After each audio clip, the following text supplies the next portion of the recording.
कांच के घरौंदे और मिट्टी की महक। तन्मय अपने फ्लैट की 15वीं मंजिल की बालकनी में खड़ा था। रात के 12 बज रहे थे। नीचे मुंबई की सड़कें पीली और सफ़ेद रोशनियों से नहाई हुई थीं, मानो कोई चमकीला नागिन का जोड़ा रेंग रहा हो। हाथ में पकड़ी ब्लैक कॉफ़ी अब ठंडी हो चुकी थी, लेकिन तन्मय का ध्यान उस पर नहीं था। उसकी आंखें उस लैपटॉप स्क्रीन पर टिकी थीं जो कमरे की मेज़ पर खुली हुई थी। स्क्रीन पर एक ईमेल चमक रहा था, प्रमोशन और न्यूयॉर्क ट्रांसफ़र की बधाई। ये वही पल था जिसके लिए उसने अपनी ज़िंदगी के पिछले 7 साल एक कॉरपोरेट चूहा दौड़ में झोंक दिए थे। पर अजीब बात थी, आज जब वो जीत गया था तो उसके सीने में एक अजीब सी शून्यता थी। कोई खुशी नहीं थी, कोई उत्साह नहीं था, बस एक गहरा अकेलापन जो इस गगनचुंबी इमारत की हवा में तैर रहा था। तन्मय ने एक लंबी सांस ली और कमरे के अंदर आ गया। उसने दीवार पर टंगे एक पुराने कैलेंडर को देखा। आज 15 अक्टूबर थी। ठीक इसी दिन 10 साल पहले वो एक छोटा सा सूटकेस लेकर इस शहर में आया था। तब उसके पास सिर्फ सपने थे और एक बूढ़े पिता का हाथ, जिसने रेलवे स्टेशन पर उसे विदा करते समय कहा था, बेटा, बड़ा आदमी ज़रूर बनना और इतना बड़ा मत बन जाना कि नीचे की ज़मीन ही ना दिखे। तन्मय ने उस समय मुस्कुराकर हाँ कह दिया था, लेकिन बड़े शहर की रफ्तार ने उसे धीरे धीरे ऐसा बदला कि वो अपने गांव, अपनी मिट्टी और यहाँ तक कि अपने पिता अरविंद जी को भी भूल गया। पिछले 3 सालों से उसने गांव का रुख नहीं किया था। फ़ोन पर भी बात सिर्फ औपचारिकताओं तक सिमट कर रह गई थी। हाँ बाबूजी, ठीक हूँ, पैसे भेज दिए हैं, अपना ख्याल रखिएगा। तन्मय ने फ़ोन उठाया। उसने सोचा कि बाबूजी को ये खुशखबरी दे दे। उसने नंबर डायल किया। घंटी बजती रही पर किसी ने फ़ोन नहीं उठाया। उसने घड़ी देखी, 12 बज चुके थे। बाबूजी तो 9 बजे ही सो जाते हैं। तन्मय ने फ़ोन रख दिया और ख़ुद से बोला, सुबह बात करूँगा। लेकिन ज़िंदगी कभी कभी सुबह का इंतज़ार नहीं करती। सुबह के ठीक 4 बजे तन्मय के फ़ोन की तेज़ रिंगटोन ने उसकी नींद उड़ा दी। उसने हड़बड़ाहट में फ़ोन उठाया। स्क्रीन पर बाबूजी का नाम नहीं था, बल्कि गांव के पड़ोसी और उसके बचपन के दोस्त सुनील का नंबर था। तन्मय के दिल की धड़कन अचानक तेज़ हो गई। इतनी सुबह सुनील का फ़ोन। हेलो सुनील, सब ठीक तो है ना? तन्मय की आवाज़ में घबराहट साफ थी। दूसरी तरफ से कुछ पलों की खामोशी रही। फिर एक भारी आवाज़ आई, तन्मय, चाचा जी नहीं रहे। रात को सोते समय ही दिल का दौरा पड़ा। सुबह जब मैं दूध देने वाले के साथ अंदर गया तो वो। सुनील की आवाज़ रुंध गई। तन्मय के हाथ से फ़ोन छूटते छूटते बचा।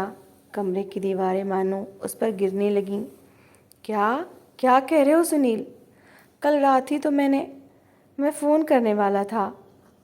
ये कैसे हो सकता है? तुम तुरंत निकलो तन्मय। चाचा जी पिछले कुछ महीनों से बहुत कमज़ोर हो गए थे, पर उन्होंने तुम्हें बताने से मना किया था। कहते थे बच्चा वहाँ अकेले मेहनत कर रहा है, परेशान हो जाएगा। तुम जल्दी आओ, सुनील ने कहा और फ़ोन कट गया। तन्मय स्तब्ध रह गया। आंखों से आंसू भी नहीं निकल रहे थे। बस एक अजीब सा सन्नाटा दिमाग में छा गया था। न्यूयॉर्क की वो फ़्लाइट, वो बड़ा कॉरपोरेट ऑफिस, वो लाखों का पैकेज, सब कुछ एक पल में बेमानी हो गया। उसने तुरंत कुछ कपड़े बैग में डाले, गाड़ी की चाबी उठाई और गांव की तरफ निकल पड़ा। मुंबई की सड़कों पर सुबह का कोहरा था और तन्मय के दिल में पछतावे का एक गहरा अंधेरा। जैसे जैसे गाड़ी मुंबई की सीमाओं को पार कर हाईवे पर दौड़ रही थी, तन्मय की आंखों के सामने अतीत के पन्ने खुलने लगे। उसका गांव लखनपुर, एक छोटा सा हरा भरा गांव जहां हर घर के आंगन में तुलसी का पौधा और हर दिल में एक दूसरे के लिए जगह होती थी। अरविंद जी गांव के स्कूल के रिटायर्ड हेडमास्टर थे। पूरे गांव में उनका सम्मान था। तन्मय की माँ का देहांत तब हो गया था जब वो सिर्फ 5 साल का था। अरविंद जी ने अकेले ही उसे पाला था। माँ और बाप दोनों का फ़र्ज़ उन्होंने ही निभाया। तन्मय को याद आया जब वो 8वीं कक्षा में था और उसे बहुत तेज़ बुखार था। गांव में कोई बड़ा अस्पताल नहीं था। अरविंद जी ने पूरी रात उसे अपनी गोद में बिठाकर बिताई थी। ठंडे पानी की पट्टियाँ रखते रहे और रोते हुए भगवान से प्रार्थना करते रहे। जब सुबह तन्मय की आँख खुली तो उसने देखा कि बाबूजी की आंखें सूजी हुई थीं, पर उनके चेहरे पर एक असीम संतोष था। और एक आज का दिन था जब बाबूजी को उसकी सबसे ज़्यादा ज़रूरत थी। जब वो अपनी ज़िंदगी की आखिरी सांसें ले रहे थे, तन्मय एक वातानुकूलित कमरे में बैठकर अपनी कामयाबी का जश्न मना रहा था।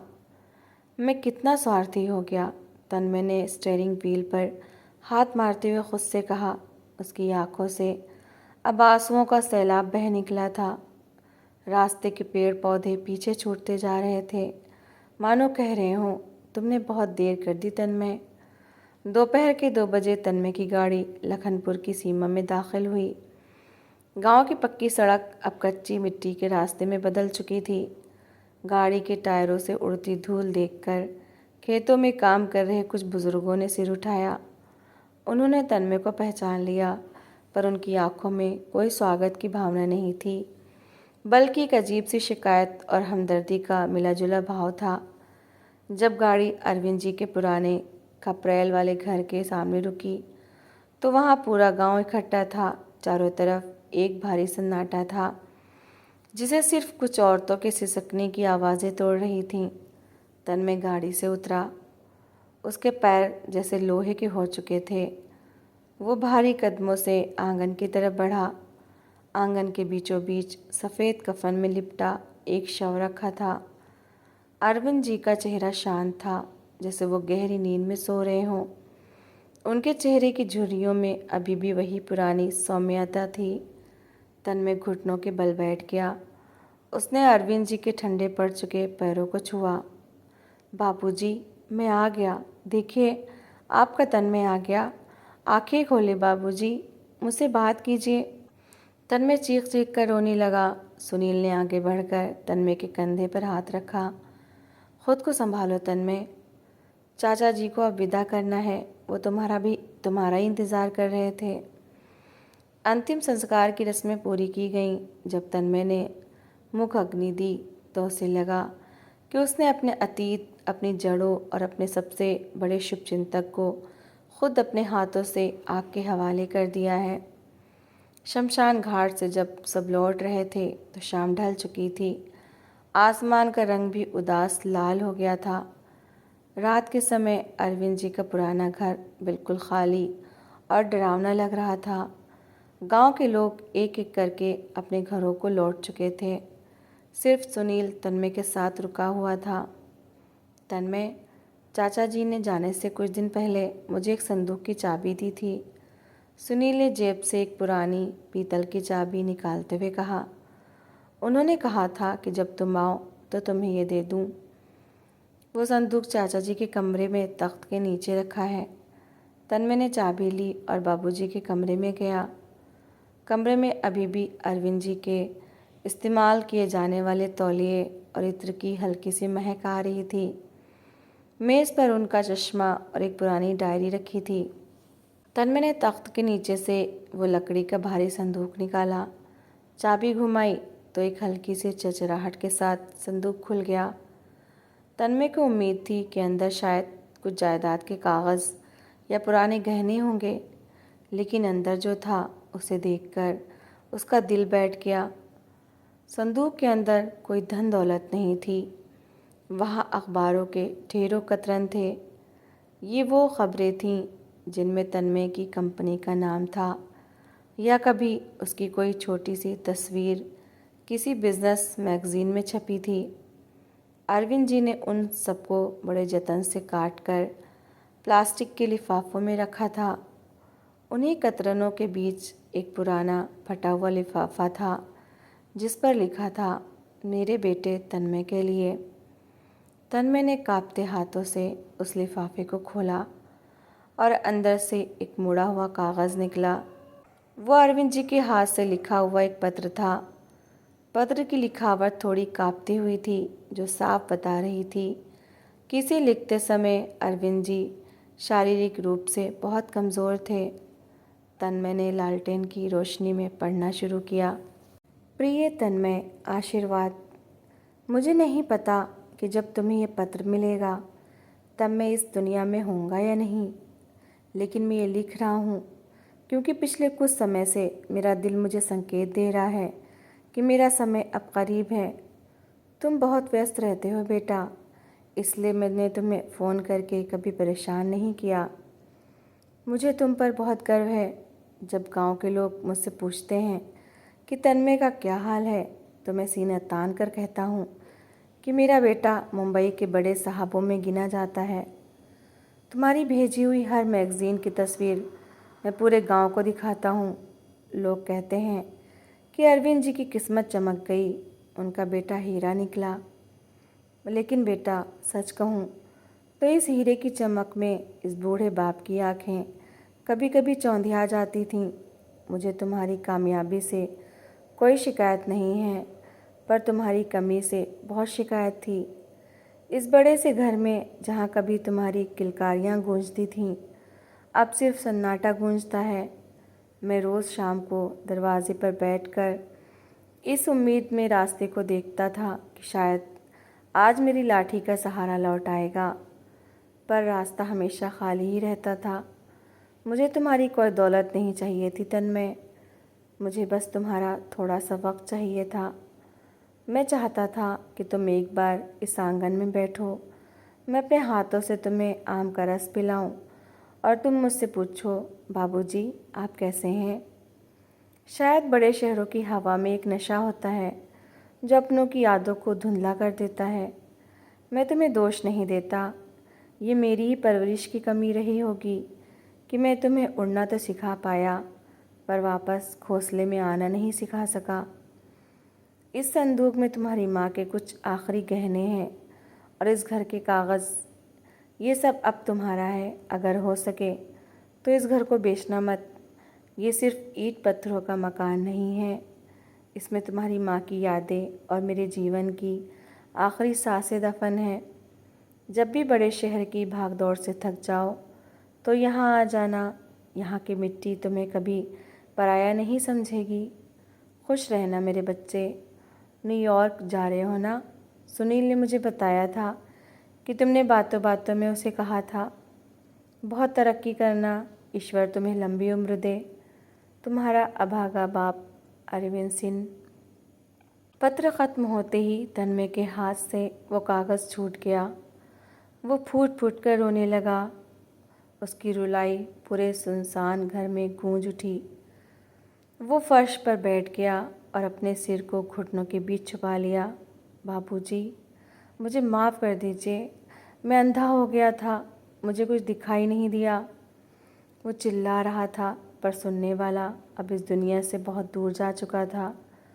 तन्मय को अपनी पूरी ज़िंदगी एक छलावा लगने लगी। वो जो सोचता था कि वो अपने पिता को आराम दे रहा है, वो असल में उन्हें गहरी दर्दनाक तन्हाई दे रहा था। उसने हर महीने बैंक अकाउंट में जो पैसे ट्रांसफ़र किए थे, क्या उनसे वो प्यार ख़रीदा जा सकता था जो अरविंद जी हर शाम दरवाजे पर बैठकर ढूंढते थे। सुनील कमरे के दरवाजे पर आकर खड़ा हो गया। उसने तन्मय की हालत देखी तो उसकी आंखों में भी आंसू आ गए। उसने आगे बढ़कर तन्मय को संभाला। तन्मय, रोने से अब कुछ नहीं बदलेगा। चाचा जी ने हमेशा तुम्हारी खुशी चाही, अब तुम्हें उनकी आखिरी इच्छाओं का सम्मान करना होगा, सुनील ने कहा। तन्मय ने रोते हुए अपनी आंखें पोंछी। उसने संदूक के अंदर देखा। वहाँ अखबार के कतरनों के नीचे एक छोटी सी डायरी भी थी। तन्मय ने उसे उठाया। वो अरविंद जी की रोज़मर्रा की डायरी थी। उसने पन्ने पलटने शुरू किए। 5 जनवरी। आज तन्मय का फ़ोन आया। सिर्फ 2 मिनट बात हुई। उसने कहा वो मीटिंग में है। भगवान मेरे बच्चे को हर बला से बचाए। 12 मार्च। आज घुटनों का दर्द बहुत तेज़ था। डॉक्टर ने कहा है कि कोई साथ में रहना चाहिए। मैंने तन्मय को नहीं बताया, वो परेशान हो जाएगा। 20 अगस्त। आज तन्मय का जन्मदिन है। मैंने मंदिर जाकर उसके नाम की पूजा की और हलवा बनाया। अकेले ही खाया। तन्मय का फ़ोन नहीं आया, शायद काम ज़्यादा होगा। हर पन्ना तन्मय के दिल पर एक नए खंजर की तरह लगा। सफलता की जिस सीढ़ी पर वो खड़ा था, वो असल में उसके पिता के आंसुओं की बुनियाद पर बनी थी। पूरी रात तन्मय सो नहीं सका। वो आंगन में टहलता रहा, जहाँ सुबह अरविंद जी का पार्थिव शरीर रखा था। भोर की ठंडी हवा चल रही थी। पक्षियों की चहचहाहट शुरू हो गई थी। गांव धीरे धीरे जाग रहा था। तन्मय ने आसमान की तरफ देखा। उसे महसूस हुआ कि बाबूजी कहीं ऊपर से उसे देख रहे हैं। उसका मन अब बिल्कुल साफ हो चुका था। जो उलझन, जो खालीपन उसे मुंबई की 15वीं मंजिल पर महसूस हो रहा था, उसका जवाब उसे यहाँ इस कच्चे आंगन में मिल गया था। सुबह 9 बजे तन्मय ने अपना लैपटॉप खोला। उसने न्यूयॉर्क ट्रांसफ़र और प्रमोशन वाले ईमेल का रिप्लाई लिखा। उसने लिखा, आदरणीय सर, इस बेहतरीन अवसर के लिए आपका बहुत बहुत धन्यवाद, लेकिन व्यक्तिगत कारणों और जीवन की एक नई प्राथमिकता के कारण मैं ये प्रमोशन और न्यूयॉर्क का ट्रांसफ़र स्वीकार नहीं कर सकता। मैं कंपनी से अपना इस्तीफ़ा दे रहा हूँ। मुझे अपनी जड़ों की तरफ वापस लौटना है। ईमेल सेंड करने के बाद तन्मय ने एक बहुत लंबी और सुकून भरी सांस ली। सालों बाद उसके चेहरे पर एक वास्तविक शांति थी। सुनील जब सुबह चाय लेकर आया तो उसने तन्मय को मुस्कुराते हुए देखा। क्या बात है तन्मय, कुछ बदला बदला सा लग रहा है। तन्मय ने सुनील का हाथ पकड़ा और कहा, सुनील, मैं वापस मुंबई नहीं जा रहा हूँ। मैं यहीं रहूँगा, इसी घर में, इसी गांव में। सुनील हैरान रह गया। पर तुम्हारी इतनी बड़ी नौकरी, तुम्हारी वो आलीशान ज़िंदगी। वो ज़िंदगी नहीं थी सुनील, वो सिर्फ़ एक दौड़ थी। तन्मय ने शांत आवाज़ में कहा, मैं इस स्कूल को फिर से ज़िंदा करूँगा जहाँ बाबूजी पढ़ाते थे। मैं यहाँ के बच्चों को पढ़ाऊँगा। बाबूजी ने इस मिट्टी को जो दिया, मैं उसे आगे बढ़ाऊँगा। ये घर कभी खाली नहीं रहेगा। दिन बीतते गए। तन्मय ने मुंबई का अपना फ्लैट बेच दिया और अपनी सारी जमा पूंजी लेकर हमेशा के लिए लखनपुर आ गया। अरविंद जी के पुराने घर की मरम्मत कराई गई, लेकिन उसके पुराने स्वरूप को बदला नहीं गया। आंगन में वही तुलसी का चौरा रहा और दीवारों पर अरविंद जी की तस्वीरें। तन्मय ने गांव के सरकारी स्कूल की हालत सुधारने का बीड़ा उठाया। उसने अपने पैसों से स्कूल में कंप्यूटर लैब बनवाई, नई किताबें आईं और ख़ुद बच्चों को अंग्रेज़ी और गणित पढ़ाने लगा। अब हर शाम जब स्कूल ख़त्म होता तो बच्चे तन्मय को घेर लेते। तन्मय उन्हें कहानियाँ सुनाता, उनके साथ हंसता खेलता। गांव के लोग जो कभी तन्मय को एक शहरी बाबू समझते थे जो अपने पिता को छोड़ गया था, अब उसे अरविंद जी का बेटा कहकर सम्मान देने लगे थे। एक दिन शाम के समय तन्मय उसी आंगन में आराम कुर्सी पर बैठा था जहाँ कभी अरविंद जी बैठते थे। ठंडी हवा चल रही थी और खेतों से मिट्टी की सौंधी महक आ रही थी। तन्मय ने पास की मेज़ पर रखी बाबूजी की तस्वीर को देखा। तस्वीर में अरविंद जी मुस्कुरा रहे थे। तन्मय को लगा जैसे वो मुस्कुराहट कह रही हो, बेटा, आज तुम सच में बड़े आदमी बन गए, क्योंकि आज तुम ज़मीन से जुड़ गए हो। तन्मय की आंखों में एक बार फिर आंसू आ गए, पर इस बार ये आंसू पछतावे के नहीं थे। ये आंसू उस सुकून के थे जो एक भटके हुए मुसाफिर को सालों बाद अपने असली घर लौटने पर मिलता है। उसने अपनी आंखें बंद कर लीं और मिट्टी की उस महक को अपने अंदर समेट लिया जिसने उसे उसकी असली पहचान दी थी। सीख, सफलता की ऊंचाइयों को छूना अच्छी बात है, लेकिन जिन जड़ों ने हमें खड़ा किया है उन्हें कभी नहीं भूलना चाहिए। माता पिता को हमारी दौलत की नहीं, हमारे वक्त और प्यार की ज़रूरत होती है। तो दोस्तों, इस कहानी को लेकर आपकी क्या राय है? कमेंट सेक्शन में अपनी राय ज़रूर शेयर करें।